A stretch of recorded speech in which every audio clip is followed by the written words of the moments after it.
வணக்கம். நான் ஜெயலக்ஷ்மி ஜெயா சர்வா astrology research சென்டர்லேருந்து இந்த பதிவு ஆஷாட நவராத்திரி 2024 கலசம் வைக்கிற முறை. இந்த வாட்டி வந்துட்டு போன வாட்டி வரந்த மாதிரி அந்த சப்தமாதாக்கள் சக்கரம் அதெல்லாம் கிடையாது. இந்த வாட்டி ராகுவோட பிடியில் வரதால் திருவாதிரை நன்னு, அதாவது சனிக்கிழமை தான் நீங்கள் கலசம் வைக்கணும். டைமிங் பார்த்தீங்கன்னா ஈவினிங் 6 o'clockலேருந்து 8 o'clock வைக்கலாம். அமாவாசை நன்னெல்லாம் தயவுசெய்து எதுவுமே பண்ணாதீங்க. ஏன்னா இந்த வாட்டி நம்ம பண்ண போகிறது எல்லாமே ராகுவோட நட்சத்திரத்தில் தான். ஸோ கரெக்டாக வந்துட்டு 8 to 9 தயவுசெய்து கலசம் வைக்காதீங்க. ஆஃப்டர் 9 கூட நீங்கள் கலசம் வைங்க, இஷ்யூஸ் கிடையாது. ஏன்னா 8 to 9 என்பது சனியோட ஓரை. அந்த சனி ஓரையில் வைக்கும்போது எல்லாமே தடை தாமதங்களை தான் கொடுக்கும்.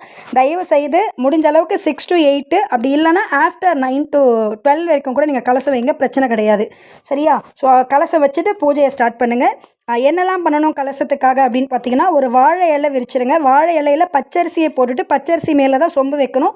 கலச சொம்புக்கு நூல் சுத்த தெரிஞ்சால் சுற்றுங்க, இல்லைனா பிரச்சனை இல்லை. ஃபுல்லாக மஞ்சளை அப்ளை பண்ணிவிட்டு அதில் வந்து குங்கும பொட்டுகளை 5 குங்கும பொட்டு வச்சுட்டு மாவிலை வச்சு நீங்கள் அலங்காரம் பண்ணிக்கிட்டா போதும். பூவெல்லாம் போட்டு இப்போ யார்கிட்டையாவது முகம் இருக்குது அப்படின்னா கலச தேங்காயத்தில் முகம் வைங்க.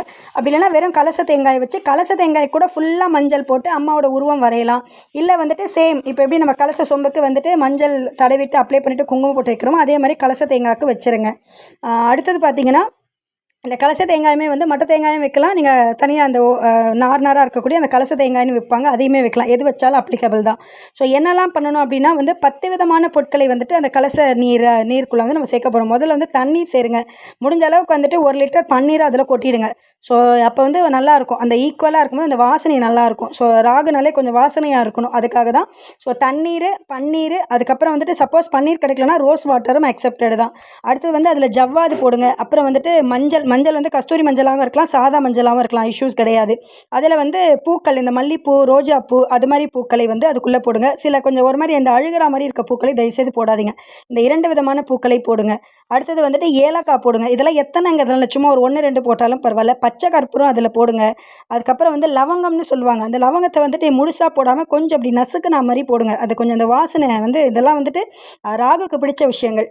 அடுத்தது வந்து பார்த்திங்கன்னா, 1 ரூபாய் நாணயமாக போடுங்க, இல்லை 5 ரூபாய் நாணயமாக போடுங்க. சில பேர்கிட்டலாம் வந்துட்டு இந்த 5 ரூபாயிலலாம் பார்த்திங்கன்னா இந்த லக்ஷ்மியோட வைஷ்ணவியோட சிலை இருக்கும். ஸோ அது மாதிரி இருந்துச்சுன்னா அதை போட்டிங்கன்னா இன்னும் வீரியம் ஜாஸ்தியாகும்.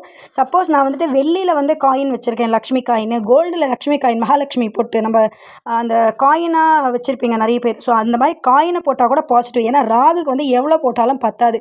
ஸோ கோல்டு காயினோ இல்லைனா வந்துட்டு நீங்கள் வந்துட்டு இந்த வெள்ளி காயினோ போட்டிங்கன்னா ரொம்ப பாசிட்டிவ். சப்போஸ் இல்லை மேடம் என்கிட்ட இந்த மகாலட்சுமி மாதிரி இந்த காயின்லாம் இல்லை, ஆனால் நான் வந்து ஒரு வெள்ளியில் ஒரு தங்க பொருள் வச்சுருக்கேன், இல்லை தங்கத்தில் ஒரு பொருள் வச்சுருக்கேன், அப்படி ஏதாவது வச்சுருக்கேன்னா நீங்கள் பொருட்களாக ஃபார் எக்ஸாம்பிள் செயின், கம்பல், மோந்திரம் அப்படி கூட போடலாங்க. ஏன்னா ராகுக்கு வந்து எவ்வளோ கொடுத்தாலும் பத்தாது. முடிஞ்ச அளவுக்கு உங்களுடைய ஆபரணம் ஏதாவது அதுக்குள்ளே போட்டால் கூட பாசிட்டிவ் தான். சரிங்களா? அப்புறம் எலுமிச்சம்பழம் கம்பல்சரி, ஒரு எலுமிச்சம்பழம் போட்டுருங்க. இந்த 10 நாளுமே பார்த்திங்கன்னா கலச தேங்காயில் இருக்க அந்த தண்ணி மாற்றக்கூடாது. மற்றபடி அம்மாவுக்கு ட்ரெஸ்ஸு மாற்றுறது, அதுக்கப்புறம் வந்துட்டு அம்மாவோட அலங்காரங்கள் மாற்றுறது தான் இருக்கும். சரிங்களா? ஸோ வந்து இந்த தண்ணி சப்போஸ் எனக்கு குறைஞ்சிச்சு அப்படின்னா ஒன்றுமே பிரச்சனை இல்லை, மீண்டும் அதில் தண்ணி ஆட் பண்ணிக்கலாம். இல்லை பன்னீரை நீங்கள் ஆட் பண்ணிகிட்டே வாங்க. ஸோ இதுதான் உங்களுக்கு ப்ரொசீஜர். கலசத்தை வந்து எடுக்கக்கூடாது. கலசத்து மேலே இருக்கக்கூடிய அம்மாவுக்கு தான் உருவாங்க அந்த ட்ரெஸ்ஸும் பூ மாலைகள் மட்டும்தான் நம்ம வந்து மாற்றுவோம். அதே மாதிரி அந்த விக்கிரகங்கிறதுக்கு காப்பு வேறு, இந்த கலசம்ன்றது வேறு. ஸோ தயவுசெய்து எல்லோரும் போட்டு குழப்பாதீங்க.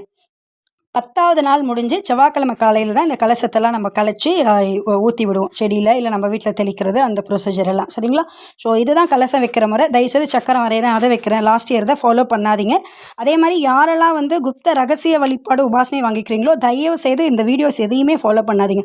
உங்களுக்கு வந்துட்டு நீங்கள் வைக்கக்கூடிய கலசம் எல்லாமே வேறு, நீங்கள் வேறு மாதிரி கலசங்கள்லாம் யூஸ் பண்ணி வேறு மாதிரி பிரபஞ்ச எண்கள்லாம் எழுதி ப்ராக்டிஸ் பண்ண போகிறோம். ஸோ உங்களுக்கு அத்தனை ப்ரொசீஜரும் வாட்ஸ்அப்பில் தனியாக பர்சனலாக வரும். எந்த வீடியோவும் நீங்கள் வந்து ஃபாலோ பண்ண வேண்டாம். உங்களுக்கு இந்த வீடியோ பிடிச்சிருந்தால் லைக் பண்ணுங்கள், ஷேர் பண்ணுங்கள், மறக்காமல் நம்ம சேனலை சப்ஸ்கிரைப் பண்ணுங்கள். வாராகி யாகத்திற்காகவும் ஜோதிட ஆலோசனைக்காகவும் வாராகி உபாசனைக்காகவும் நீங்கள் எங்களை தொடர்பு கொள்ளலாம். ஜெயலக்ஷ்மி ஜெயா சர்வா அஸ்ட்ராலஜி ரிசர்ச் சென்டர் 9710484640. நன்றி, வணக்கம், வாழ்க வளமுடன்.